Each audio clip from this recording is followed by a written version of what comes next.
What if the world that governs you is not the world that gave you origin? That question stands at the center of the Gnostic Codices, not as theology, not as a demand for belief, as a structural problem. In 1945, 13 leather-bound papyrus codices were discovered near Nag Hammadi in Upper Egypt.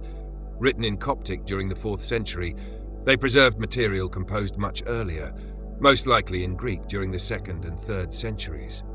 Before their discovery, these systems were known primarily through the voices of those who opposed them. Nag Hammadi allowed the structure to speak from within. The texts do not present one doctrine or one narrative.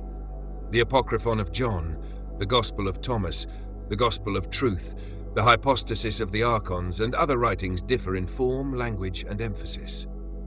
But beneath those differences, the same architecture repeatedly appears.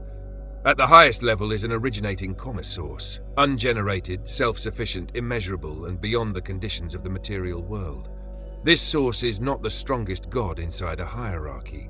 It precedes the conditions that make hierarchy, measurement, conflict, and governance possible. From that source unfolds the pleroma, the domain of fullness. Its aeons are ordered expressions of origin. Multiplicity exists, but it remains aligned. Difference has not yet become division. This reveals an essential distinction. Structure is not the problem. Distortion is. The rupture begins with generation outside complete alignment. In the Gnostic accounts, this discontinuity is associated with D.E.A. What emerges from it is incomplete, a derived power separated from full knowledge of its own origin. That power becomes the Demiurge or Yaldabaoth. It organizes the material domain, establishes subordinate rulers, differentiates names and commands. Its power is real within its jurisdiction. Its error is the belief that jurisdiction equals total sovereignty. The Demiurge is therefore more than a hostile character. It represents secondary authority mistaking itself for first cause. It governs a system it did not ultimately originate, and declares its local order complete because it cannot perceive what exists beyond it. The material world in this model is not unreal. It is partial. Its control depends upon that partial structure appearing total from within. This is where cosmology becomes a mechanism of perception. The Archons do not merely regulate bodies. They regulate the available horizon, what can be perceived, named, validated, and accepted as real. Perception reinforces identity. Identity reinforces authority. Authority reinforces perception. Repetition closes the circuit. The most effective system does not need to announce that it is a system. Its limits are experienced as reality itself. The human being, however, introduces an instability. The body belongs to the constructed order, but the codices describe an internal element whose origin exceeds that order. Humanity therefore stands at the fault line between two domains, material participation and correspondence with source.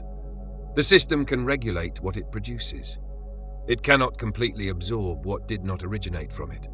Control is maintained by persuading the individual to mistake the constructed layer for the entire self.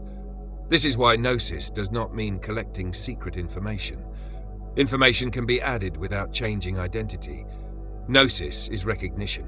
Learning modifies what a person knows. Recognition changes the position from which knowing occurs. The Gospel of Thomas places the kingdom within and around the individual. The Gospel of Truth presents ignorance as forgetfulness and knowledge as remembrance. The revealer does not become a new external authority. The revealer interrupts the closed loop so that authority can return to origin. Nothing outside necessarily changes at the instant of recognition. The body remains, the environment remains, the system continues to operate. What changes is their authority over identity. Liberation is therefore not first a movement through space. It is a change in structural position. The individual withdraws absolute validity from imposed identity, external validation, inherited categories, and derivative authority. Recognition must then survive pressure, repetition, fear, and the system's attempt to restore the former definition of the self. When recognition stabilizes, awareness stops being an event and becomes an internal reference. The person still operates within the world but is no longer defined by it. Constraint may remain functional without remaining ultimate.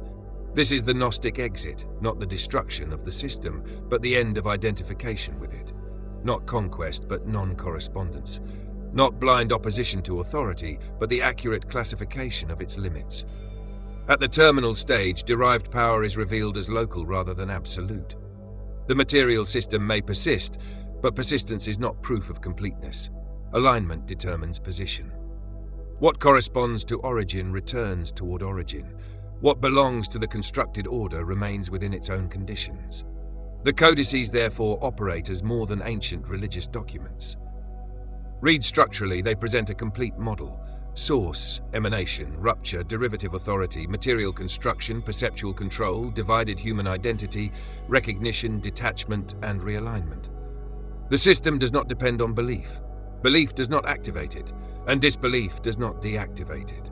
Its decisive question is simpler and more demanding.